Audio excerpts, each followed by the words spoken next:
ആയിട്ടുള്ള ഡെഫിനേഷൻ ആണ്. Emails are electronic mails. നിങ്ങൾ സാധാരണഗതിയിൽ ഒരു ലെറ്റർ എഴുതി പോസ്റ്റ് ചെയ്യുന്നത് പോലെ തന്നെ നിങ്ങൾ ഒരു ലെറ്റർ എഴുതി ഇലക്ട്രോണിക്കലായിട്ട് മറ്റൊരാൾക്ക് കമ്മ്യൂണിക്കേറ്റ് ചെയ്യാൻ ശ്രമിക്കുമ്പോഴാണ് അതിന് ഇമെയിൽ എന്ന് പറയുന്നത്. പലതരത്തിലുള്ള ഇമെയിൽ പ്രൊവൈഡേഴ്സ് ഉണ്ട്. നിങ്ങൾ ഏറ്റവും ഫെമിലിയർ ആയിട്ട് നിങ്ങൾക്ക് അറിയാവുന്നത് ജിമെയിൽ ആയിരിക്കും. കാരണം most of us sitting here Android users. അപ്പൊ ആൻഡ്രോയിഡ് യൂസേഴ്സ് ആയതുകൊണ്ട് തന്നെ നിങ്ങളുടെ എല്ലാവരുടെയും ഫോണുകളിൽ ഉണ്ടാവുന്നത് ജിമെയിൽ എന്ന് പറയുന്ന ഒരു ഇമെയിൽ പ്രൊവൈഡർ ആയിരിക്കും. You have another thing called as Outlook, Hotmail, Yahoo, Rediff mail, then you have Zoho mail. All those things are പല എക്സാമ്പിൾസ് ആണ്. അപ്പോൾ ഈ എക്സാമ്പിൾസ് ഒക്കെ നിങ്ങൾക്ക് വേണമെങ്കിൽ നോട്ട് ചെയ്ത് വെക്കാം. I'll repeat it again. Hotmail ഉണ്ട്, Yahoo mail ഉണ്ട്, you have Gmail which is very popular and familiar for everyone. Zoho mail എന്ന് പറയുന്ന ഒരു മെയിൽ ഉണ്ട്, Rediff mail. ഇങ്ങനെ ഒരുപാട് ഇമെയിൽ പ്രൊവൈഡേഴ്സ് ഉണ്ട്. They are known as electronic mails. Now what they are used for? They are used for communication. മറ്റുള്ളവരിലേക്ക് communicate ചെയ്യാൻ വേണ്ടി മാത്രമാണ് ഇമെയിൽസ് യൂസ് ചെയ്യുന്നത്. ആൻഡ് ഇതിനൊക്കെ മുമ്പേ ഞാനൊരു ഇൻട്രൊഡക്ഷൻ കൂടി പറഞ്ഞോട്ടെ. ഇമെയിൽസ് എപ്പോൾ നിങ്ങൾ ചിന്തിച്ചിട്ടുണ്ടെങ്കിലും ചിന്തിച്ചോളൂ, ഇറ്റ് ഈസ് ഒഫീഷ്യൽ. അൺഒഫീഷ്യൽ ആയിട്ടുള്ള ഒരു പരിപാടിയും ഇമെയിൽസിനകത്ത് വരുന്നില്ല. സ്ട്രിക്ട്ലി ഒഫീഷ്യൽ ആണ് ഇമെയിൽസ് എന്ന് പറയുന്നത്. Now another sentence which I would like to take from your textbook itself, both internal and external office എന്നാണ് കൊടുത്തിരിക്കുന്നത്. അതായത് ഒരു ഓഫീസിനുള്ളിൽ കമ്മ്യൂണിക്കേറ്റ് ചെയ്യാനും ഒരു ഓഫീസിന്റെ ഉള്ളിൽ തന്നെ കമ്മ്യൂണിക്കേറ്റ് ചെയ്യാനും അതുപോലെ ആ ഓഫീസിന് പുറത്തേക്ക് കമ്മ്യൂണിക്കേറ്റ് ചെയ്യാനും ഇമെയിൽസ് യൂസ് ചെയ്യാറുണ്ട്. ഇതുകൂടാതെ നിങ്ങൾ പേഴ്സണൽ ആയിട്ടുള്ള കാര്യങ്ങൾ സംസാരിക്കാനും അല്ലെങ്കിൽ ഡിസ്കസ് ചെയ്യാനും ഒക്കെ നിങ്ങൾ ഇമെയിൽസ് യൂസ് ചെയ്യുന്നുണ്ടാകും. നൗ ടെക്സ്റ്റ് ബുക്കിനകത്ത് ഡെഫിനിഷൻ അനുസരിച്ചാണെങ്കിൽ use for communication both internal and external office correspondence. What are the features? You can contact people all over the world for free. ഇത് ഇമെയിൽസിന്റെ വലിയൊരു പ്രത്യേകതയാണ്. നിങ്ങൾ ഒരു പോസ്റ്റ് അയക്കണമെങ്കിൽ പോലും you have the cost to be paid. At least നിങ്ങൾ ആ സ്റ്റാമ്പിന്റെ എങ്കിലും പൈസ നിങ്ങൾ അടയ്ക്കേണ്ടി വരും ഒരു പോസ്റ്റ് ഓഫീസ് വഴി നിങ്ങൾ ചെയ്യണമെങ്കിൽ. അല്ലെങ്കിൽ നിങ്ങൾ അവിടം വരെ പോകുന്നതിന്റെ യാത്രാക്കൂലി നിങ്ങൾ നോക്കേണ്ടി വരും. പക്ഷെ ഒരു ഇമെയിലിനെ സംബന്ധിച്ചിടത്തോളം ടിൽ നൗ അത് പെയ്ഡ് ആയിട്ട് ഫ്രീ ആയിട്ടാണ് നമുക്ക് എല്ലാവർക്കും കിട്ടുന്നത്. പെയ്ഡ് വേർഷൻസും ഉണ്ട്. ഫ്രീ ആണെന്ന് നിങ്ങളുടെ ടെക്സ്റ്റ് ബുക്കിൽ പറയുമ്പോഴും നിങ്ങൾ മറ്റൊരു കാര്യം അറിയണം, ഇമെയിൽസിന്റെ തന്നെ പെയ്ഡ് വേർഷൻസ് ഉണ്ട്. അത് വലിയ വലിയ ഓർഗനൈസേഷൻസും കമ്പനീസും ഒക്കെയാണ് അത് യൂസ് ചെയ്യാറ്. നമ്മളെപ്പോലുള്ള ഇൻഡിവിജ്വൽസിന് അത്രയും വലിയൊരു പെയ്ഡ് ഓപ്ഷന്റെ ആവശ്യമില്ല. ആൻഡ് ജിമെയിൽസ് എത്രയോ വർഷമായിട്ട് ജിമെയിൽസ് ഇപ്പോഴും യൂസ് ചെയ്യുന്ന ഒരു വ്യക്തിയാണ് ഞാൻ. ഇതുവരെ ഇമെയിൽസിന് പേയ്മെന്റ് നടത്തണം എന്ന് അവർ ഇതുവരെ പറഞ്ഞിട്ടില്ല. മേ ബി സപ്പോസ് പ്രേം സാറൊക്കെ ഇടയ്ക്കിടയ്ക്ക് പറയാറുള്ള പോലെ ഒരു 5-6 വർഷം കഴിയുമ്പോൾ ചിലപ്പോൾ ഇമെയിൽസിന് പേയ്മെന്റ് ചിലപ്പോൾ അവർ ചോദിക്കുമായിരിക്കും, which we might have to give. കാരണം അപ്പോഴത്തേക്ക് നമ്മളുടെ കമ്മ്യൂണിക്കേഷൻ എല്ലാം തന്നെ ഇമെയിലിലേക്ക് മാറിയിട്ടുണ്ടാകും. Then communicate with more than one person at a time. ഒരേ ലെറ്റർ തന്നെ ഒന്നിലധികം ആൾക്കാർക്ക് ഒരൊറ്റ നിമിഷം കൊണ്ട് അല്ലെങ്കിൽ എല്ലാവർക്കും ഒരേപോലെ അയച്ചു കൊടുക്കാൻ പറ്റുന്ന ഒരു സംവിധാനമാണ് ഇമെയിൽസ് എന്ന് പറയുന്നത്. അത് നിങ്ങളൊന്ന് ചിന്തിച്ചാൽ മതി. നിങ്ങളൊരു പോസ്റ്റ് ഓഫീസിൽ ചെന്നിട്ട് ഒരു ലെറ്റർ എഴുതിയിട്ട് ഒരു ഇൻലൈനിൽ ഒരു ലെറ്റർ എഴുതിയിടണമെങ്കിൽ ഐദർ നിങ്ങളൊരു കാർബൺ കോപ്പി വെച്ചിട്ട് നിങ്ങൾ അത് വീണ്ടും അതിന്റെ ഒറ്റ ലെറ്ററിന്റെ മുകളിൽ കൂടെ എഴുതി നിങ്ങൾ സെൻഡ് ചെയ്യേണ്ടി വരും. അല്ലെങ്കിൽ ഒരേ ലെറ്റർ തന്നെ വീണ്ടും വീണ്ടും വീണ്ടും നിങ്ങൾ എഴുതേണ്ടി വരും. അപ്പോൾ ഒന്ന് ആലോചിച്ച് നോക്കും, നിങ്ങൾക്ക് ഒരു 50 പേർക്കോ അല്ലെങ്കിൽ 60 പേർക്കോ ഒരേ സാധനം അയക്കണമെങ്കിൽ നിങ്ങൾ എങ്ങനെയാ ഒരു ലെറ്റർ അയക്കുക പോസ്റ്റ് ഓഫീസിൽ ചെന്നിട്ട്?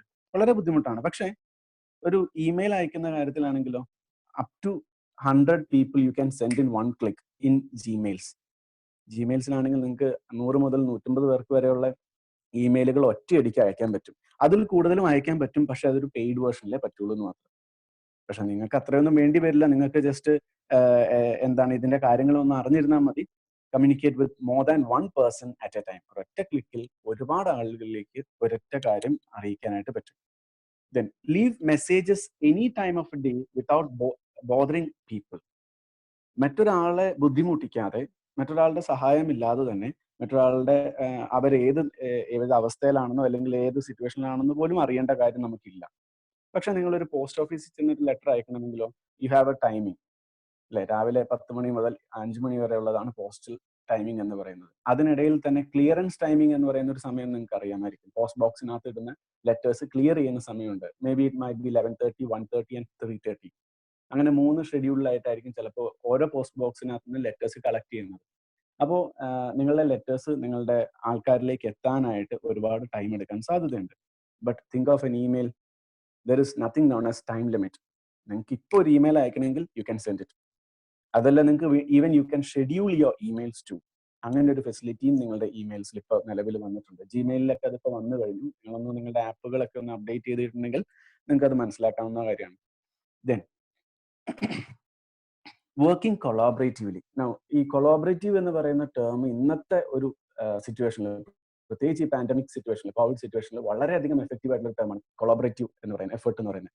അതിന് എക്സാമ്പിൾ എന്ന് പറയുന്നത് ഇന്നത്തെ നമ്മുടെ ക്ലാസ് റൂം തന്നെയാണ്. നമ്മൾ പല അധ്യാപകരും പല സൈഡിൽ നിന്നാണ്, അതായത് കേരളത്തിന്റെ തന്നെ പല ഭാഗത്തിരുന്നുകൊണ്ടാണ് ഇപ്പോൾ ഈ ക്ലാസ് എടുക്കുന്നത്. ഞാൻ ക്ലാസ് എടുക്കുന്നത് വയനാട്ടിൽ നിന്നാണ്, പ്രേം സാർ ക്ലാസ് എടുക്കുന്നത് കോഴിക്കോട് ടൗണിൽ നിന്നാണ്, പ്രശാന്ത് സാർ ഇരിക്കുന്നത് കൊയിലാണ്ടിയിൽ നിന്നാണ്, Noel is from somewhere in Ernakulam I believe. അപ്പോൾ പലരും ഈ ഗ്രൂപ്പിൽ ഇരിക്കുന്നവർ കൊളാബറേറ്റ് ചെയ്ത് വർക്ക് ചെയ്യുന്നത് ഈ ഒരു പ്ലാറ്റ്ഫോം യൂസ് ചെയ്തിട്ടാണ്. അപ്പോൾ ഇമെയിൽസിന്റെയും ഏറ്റവും വലിയ പ്രത്യേകത അത് തന്നെയാണ്. You can collaboratively put in your efforts.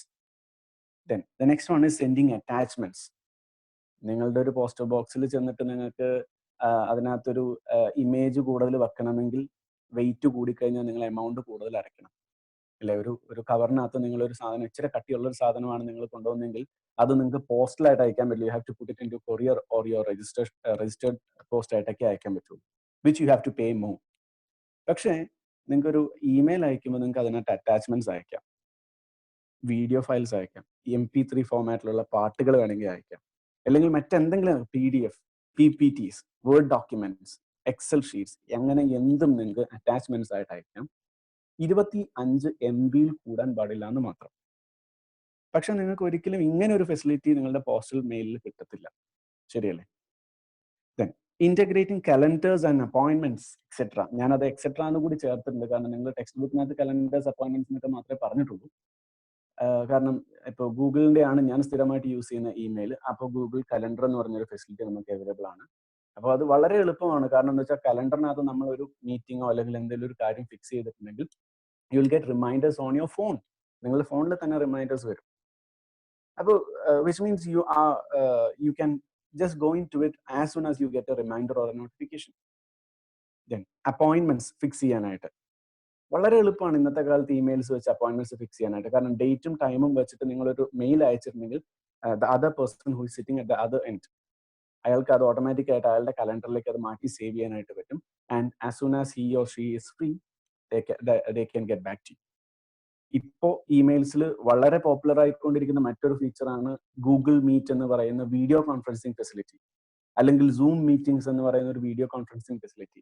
നിങ്ങളുടെ ഇമെയിൽസ് എടുത്തിട്ടുണ്ടെങ്കിൽ കമ്പ്യൂട്ടറിൽ നിന്ന് സംസാരിക്കുന്നതാട്ടോ ഞാൻ പറയുന്നത്, മൊബൈൽ ഫോൺസിൽ ഇത് അവൈലബിൾ അല്ല. പക്ഷെ integrating Zoom meetings and Google Meet video conferencing facilities available through your laptops. So ഇത്രയും അധികം ഫെസിലിറ്റീസ് നമുക്ക് ഇമെയിൽസിലൂടെ നമുക്ക് കിട്ടുന്നതാണ്. Moving on to the next slide. Okay, now here comes the differences between letters and emails. ഇത് നിങ്ങൾക്ക് വളരെ familiar ആയിട്ടുള്ള ഒരു ഭാഗമാണ്, പക്ഷെ നിങ്ങളുടെ ടെക്സ്റ്റ് ബുക്കിനകത്ത് ഇത് ഇങ്ങനെ തന്നെ പറഞ്ഞിട്ടുണ്ട്, നിങ്ങളത് പഠിക്കുകയും ചെയ്യണം. ചില കാര്യങ്ങൾ ഇതിനകത്ത് തീർത്തും യോജിച്ചു പോകാൻ പറ്റുന്നതല്ല പ്രാക്ടിക്കൽ സെൻസിന് നോക്കുമ്പോൾ. പക്ഷേ എക്സാമിനേഷൻ പോയിന്റ് ഓഫ് വ്യൂവിൽ നിങ്ങൾ ഇത് തന്നെ ഇങ്ങനെ പഠിക്കുക തന്നെ വേണം. കാരണം ചിലപ്പോൾ നിങ്ങൾക്ക് എക്സാമിന് ചോദിക്കാൻ സാധ്യതയുള്ള ഒരു ചോദ്യമാണ് differences between letters and emails. വളരെ ഈസി ആയിട്ട് നിങ്ങൾക്ക് എഴുതാനും മാർക്ക് വാങ്ങിക്കാനും പറ്റുന്ന ഒരു കാര്യമാണ്. ഇതെല്ലാം നിങ്ങൾക്ക് അറിയാവുന്ന കാര്യം കൂടി ആയതുകൊണ്ടാണ്. Okay, will look through it.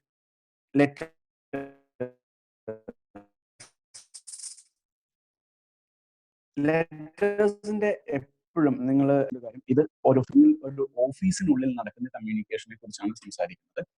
അതിൽ letters are always formal. Letters എന്ന് പറയുന്നത് ഫോർമലാണ്. കാരണം നിങ്ങൾക്കൊരു രജിസ്റ്റേർഡ് ലെറ്റർ ആയിട്ട് നിങ്ങളുടെ വീട്ടിലേക്ക് ഒരു ലെറ്റർ വന്നിട്ടുണ്ടെങ്കിൽ അതിനർത്ഥം നിങ്ങൾ അത് സൈൻ ചെയ്ത് കൈപ്പറ്റി കഴിഞ്ഞാൽ അതിനർത്ഥം the sender of that letter knows that you have received the letter. അത് ഉറപ്പുവരുത്താൻ വേണ്ടിയിട്ടാണ് രജിസ്റ്റേർഡ് ലെറ്റേഴ്സ് വരുന്നത്. So letters are always formal. മാത്രമല്ല something which is written is always considered as formal rather than saying something, അല്ലേ? പക്ഷെ സിനിമയിലൊക്കെ പറയും വാക്കാണ് സത്യം എന്നൊക്കെ പറയും, പക്ഷേ റിട്ടൺ ആണ് എപ്പോഴും ഫോർമൽ ആയിട്ടുള്ള കാര്യം. Emails tend to be less formal in tone and style. This is what your text book says. നിങ്ങളുടെ ടെക്സ്റ്റ് ബുക്ക് പറയുന്നതാണ് ഇമെയിൽസ് ലെസ് ഫോർമൽ ആണ്, ഫോർമൽ ടോൺ ആണ്, അല്ലെങ്കിൽ അതിന്റെ സ്റ്റൈലാണ് യൂസ് ചെയ്യുന്നതെന്നൊക്കെ പറയുന്നുണ്ടെങ്കിൽ പോലും പ്രാക്ടിക്കൽ സെൻസിൽ ചിന്തിക്കുമ്പോൾ ഇമെയിൽസ് ഇന്നത്തെ കാലത്ത് വളരെയധികം ഫോർമൽ ആയിട്ടുള്ള ലെറ്റേഴ്സ് ആയിട്ട് തന്നെ വിടാറുണ്ട്. And the tone also varies. ഒരു കുറച്ചും കൂടി സട്ടിൽ ആയിട്ടുള്ള ടോണിലാണ് സാധാരണഗതിയിൽ. അങ്ങനെ ദേഷ്യപ്പെടുന്ന പരിപാടിയൊന്നും ഇമെയിൽസിലൂടെ ചെയ്യാറില്ല. കുറെ കൂടി ശാന്തമായിട്ടുള്ള രീതിയിലാണ് കാര്യങ്ങളൊക്കെ അവതരിപ്പിക്കാറുള്ളത്. Then in letters they use conventions for opening and closing a letter. നിങ്ങൾ ഒഫീഷ്യൽ ലെറ്റേഴ്സിനെ കുറിച്ചൊക്കെ പഠിച്ചിട്ടുള്ള ആൾക്കാരാണ്. അതും ചെറിയ ക്ലാസ് മുതലേ നിങ്ങൾക്ക് അറിയാവുന്ന കാര്യമാണ്. ഒഫീഷ്യൽ ലെറ്റർ എഴുതുന്ന സമയത്ത് നിങ്ങൾക്ക് അതിനകത്ത് മുകളിൽ റെസ്പെക്റ്റഡ് സർ, ബഹുമാനപ്പെട്ട സർ, വിനീതനായി സുബ്രൻ വർഗസ് എന്നുള്ള കുറെ കൺവെൻഷൻസ് ലെറ്റേഴ്സിനകത്ത് സൂക്ഷിക്കേണ്ടതുണ്ട്. ടെക്സ്റ്റ് ബുക്കിനകത്ത് പറയുന്ന ഇമെയിൽസിന്റെ പ്രത്യേകത അനുസരിച്ച് they have few standard conventions. വളരെ ചുരുക്കം സ്റ്റാൻഡേർഡ് ആയിട്ടുള്ള കൺവെൻഷൻസേ ഇമെയിൽസിനകത്ത് ഉള്ളൂ എന്നാണ് പറയുന്നത്. പക്ഷെ ഞാൻ എപ്പോഴും പറയും, പ്രാക്ടിക്കൽ സെൻസിൽ ചിന്തിക്കുന്ന സമയത്ത് ഇമെയിൽസ് ഒഫീഷ്യൽ ആയതുകൊണ്ട് തന്നെ എല്ലാ കൺവെൻഷണൽ സ്റ്റൈൽസും ഇമെയിൽസിനകത്ത് ഫോളോ ചെയ്യണം, എക്സെപ്റ്റ് ഫോർ എ ഫ്യൂ. അത് നമ്മൾ ഡിസ്കസ് ചെയ്യും. Then letters they start with dear and name. Dear Subin, അല്ലെങ്കിൽ dear Mr Prashant, dear doctor Prashant എന്നൊക്കെ പറഞ്ഞിട്ടാണ് ലെറ്റേഴ്സിനകത്ത് സ്റ്റാർട്ട് ചെയ്യുക. ആൻഡ് ഇമെയിൽസ് അങ്ങനെ തുടങ്ങണമെന്ന് യാതൊരു നിർബന്ധമില്ല. Emails begin without a name, hello or hi. അതിന് കാരണം അതിന് തൊട്ട് മുമ്പിൽ വന്ന കാര്യമാണ്. അതായത് ലെസ് കൺവെൻഷനിലാണ്, അതുപോലെ തന്നെ ലെസ് ഫോർമൽ ടോൺ ആണ് എന്നുള്ളതുകൊണ്ടാണ് അങ്ങനെ ഒരു കാര്യം അതിനകത്ത് പറയുന്നത്. When letters are treated as permanent written record. നേരത്തെ പറഞ്ഞല്ലോ, ഒരു രജിസ്റ്റേർഡ് ലെറ്റർ വന്നു കഴിഞ്ഞിട്ടുണ്ടെങ്കിൽ അതിനർത്ഥം അങ്ങനെ ഒരു ലെറ്റർ വന്നു, നിങ്ങൾ സ്വീകരിച്ചു കഴിഞ്ഞിരിക്കുന്നു, നിങ്ങൾക്ക് ഇനി അത് റിവേഴ്സ് ചെയ്യാൻ പറ്റില്ല. Emails can be easily deleted എന്നാണ് പറയുന്നത്. പക്ഷെ ഞാൻ അതിന്റെ ഒരു ഭാഗം കൂടി പറഞ്ഞു തരാം. ഇമെയിൽസ് നിങ്ങൾ ഡിലീറ്റ് ചെയ്ത് കഴിഞ്ഞാലും അത് it is been saved somewhere. നിങ്ങളൊരു ഇമെയിൽ മറ്റൊരാൾക്ക് അയച്ചു കഴിഞ്ഞിട്ടുണ്ടെങ്കിൽ അതിനർത്ഥം you have send an email and that is been saved somewhere. നിങ്ങൾക്ക് പിന്നീടാണെങ്കിലും അത് റീകളക്ട് ചെയ്തെടുക്കാൻ പറ്റും. ഇപ്പം നിങ്ങളുടെ ജിമെയിൽ അക്കൗണ്ടിലാണെങ്കിൽ ട്രാഷ് എന്ന് പറയുന്ന ഒരു ഫെസിലിറ്റി ഉണ്ട്, TRASH. That's actually your waste bin, where you delete all the emails, that those emails will be put into your trash box. 30 ദിവസത്തിനുള്ളിൽ അതേ ഇമെയിൽ നിങ്ങൾക്ക് നിങ്ങളുടെ ഇൻബോക്സിനകത്തോട്ട് കൊണ്ടുവരാം. 30 ദിവസത്തിന് ശേഷം ഓട്ടോമാറ്റിക് ആയിട്ട് ഡിലീറ്റ് ചെയ്യുകയും ചെയ്യും. സോ അപ്പൊ ഇമെയിൽസ് ഡിലീറ്റ് ചെയ്യാൻ പറ്റുമെന്നതിനർത്ഥം അത് ലെസ് ഫോർമൽ ആണ് എന്ന് നിങ്ങൾ ടെക്സ്റ്റ് ബുക്ക് പറയുന്നതുകൊണ്ടാണ്. Okay, letters will be long. ഒരുപാട് നീട്ടമുണ്ടാകാം ലെറ്റേഴ്സിന്. ഇമെയിൽസ് പക്ഷെ വളരെ ബ്രീഫാണ്.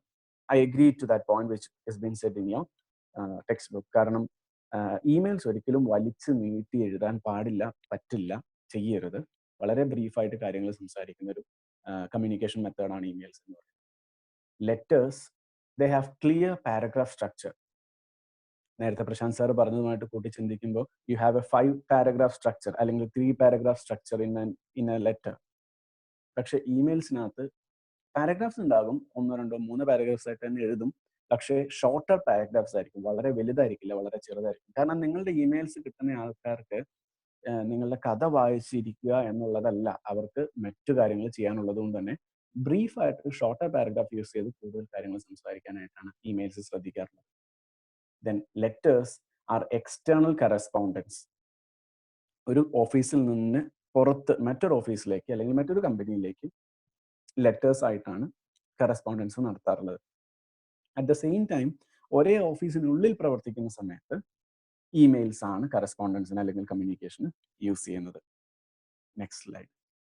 ഞാൻ അടുത്ത സ്ലൈഡിൽ ശരിക്കും ഡിസ്കസ് ചെയ്യാൻ ഉദ്ദേശിക്കുന്ന ഫോർമാറ്റ് ഓഫ് എൻ ഇമെയിൽ ആണ്, which will be skipping for this while. Will be moving on to 11th slide. Email etiquette എന്ന് പറയുന്ന ഒരു സ്ലൈഡിലേക്കാണ് നമ്മൾ പോകുന്നത്. ബാക്കി കാര്യങ്ങളെല്ലാം നമ്മൾ അടുത്ത സെഷനിൽ, നമ്മൾ ഇതേ സെഷൻ തന്നെ വീണ്ടും എടുക്കുന്നതായിരിക്കും.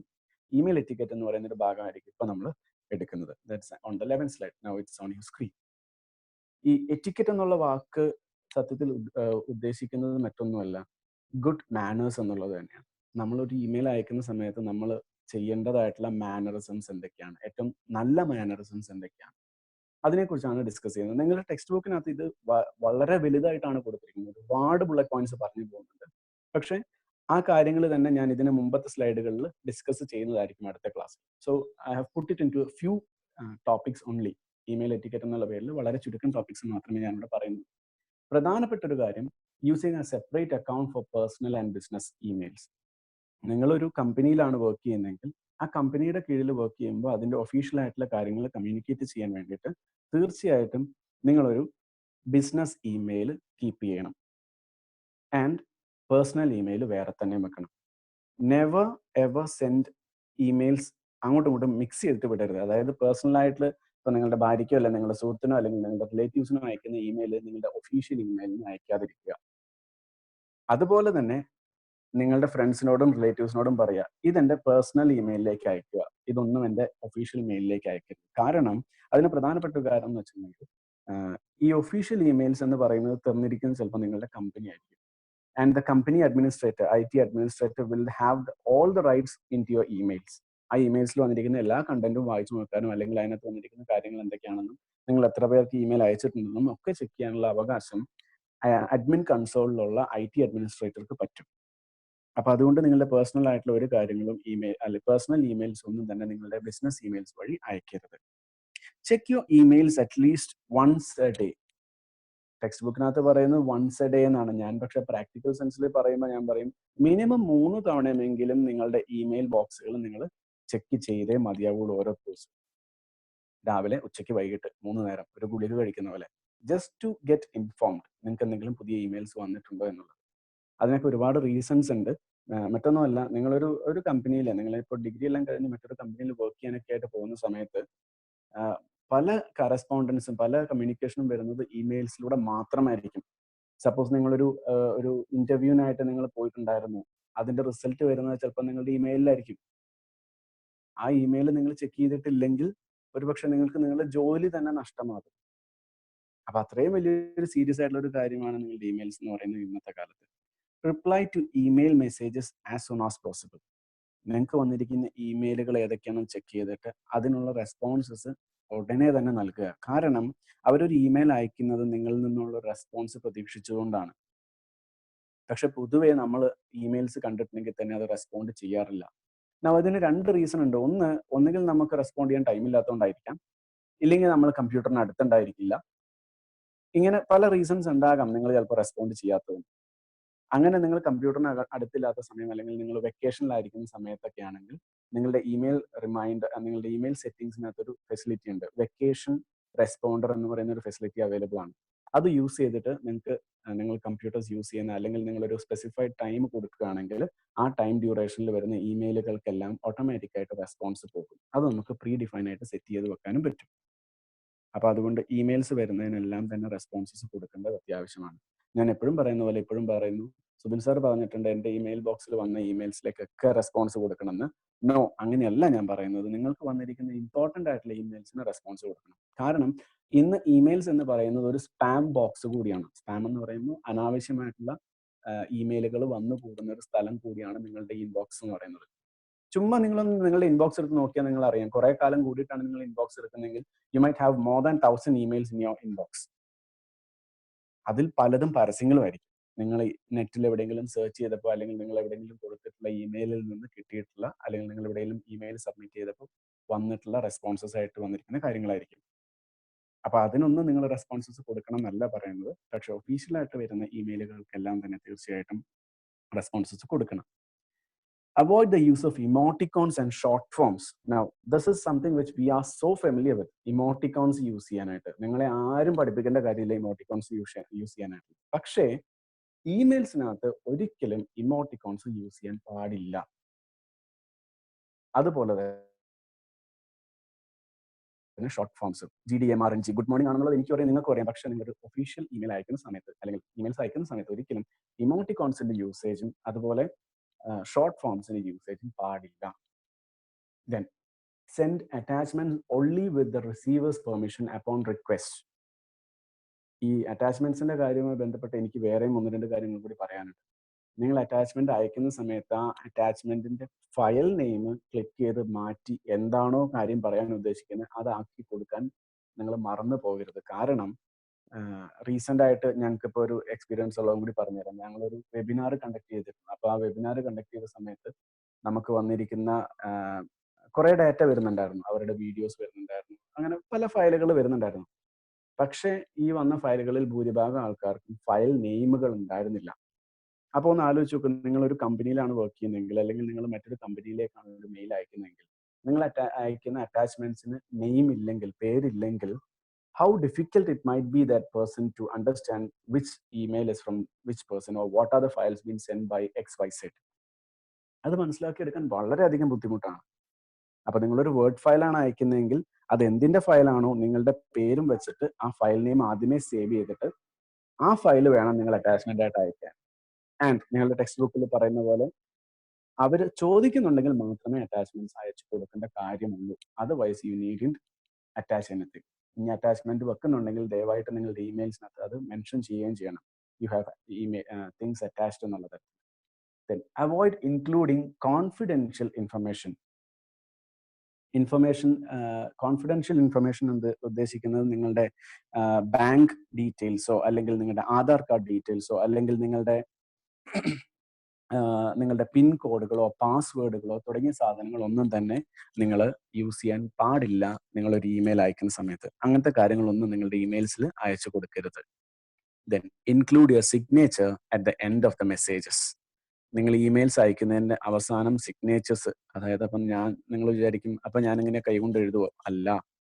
നിങ്ങൾക്ക് ഇമെയിൽസിന്റെ സെറ്റിംഗ്സ് എടുത്തിട്ടുണ്ടെങ്കിൽ അതിനകത്ത് ആഡ് സിഗ്നേച്ചർ എന്ന് പറയുന്ന ഒരു ഓപ്ഷൻ ഉണ്ടാകും. ആ ഓപ്ഷൻ വഴി എന്ത് ചെയ്യാൻ പറ്റും? നിങ്ങളുടെ സിഗ്നേച്ചർ ആഡ് ചെയ്യാം. അവിടെ സിഗ്നേച്ചർ എന്ന് ഉദ്ദേശിക്കുന്നത് either you can put your signature, നിങ്ങൾക്ക് അത് സ്കാൻ ചെയ്തിട്ട് നിങ്ങളുടെ ഇമെയിലിനകത്ത് ആഡ് ചെയ്യാം ഒരു ഇമേജ് ആയിട്ട്. പക്ഷെ അത് വേണ്ട, ഇമെയിൽസിനകത്ത് അയക്കുമ്പോൾ അതിന്റെ ഒന്നും ആവശ്യമില്ല. ഇമെയിൽസിനകത്ത് ഡയറക്റ്റ് ആയിട്ട് നിങ്ങളുടെ പേര് നിങ്ങളുടെ ഡെസിഗ്നേഷനും വെച്ചാൽ മതി. കാരണം ഇമെയിൽസ് അയക്കുമ്പോൾ തന്നെ അറിയാം ഫ്രമും ടൂവും ഓൾറെഡി വന്നു കഴിഞ്ഞു. നിങ്ങൾ ആർക്കാണോ അയക്കുന്നതെന്ന്, നിങ്ങൾ ആരുടെ അടുത്ത് നിന്നാണ് ഈ മെയിൽ കിട്ടിയിരിക്കുന്നതെന്നും അതിനകത്ത് ഓൾറെഡി വന്നു കഴിഞ്ഞു.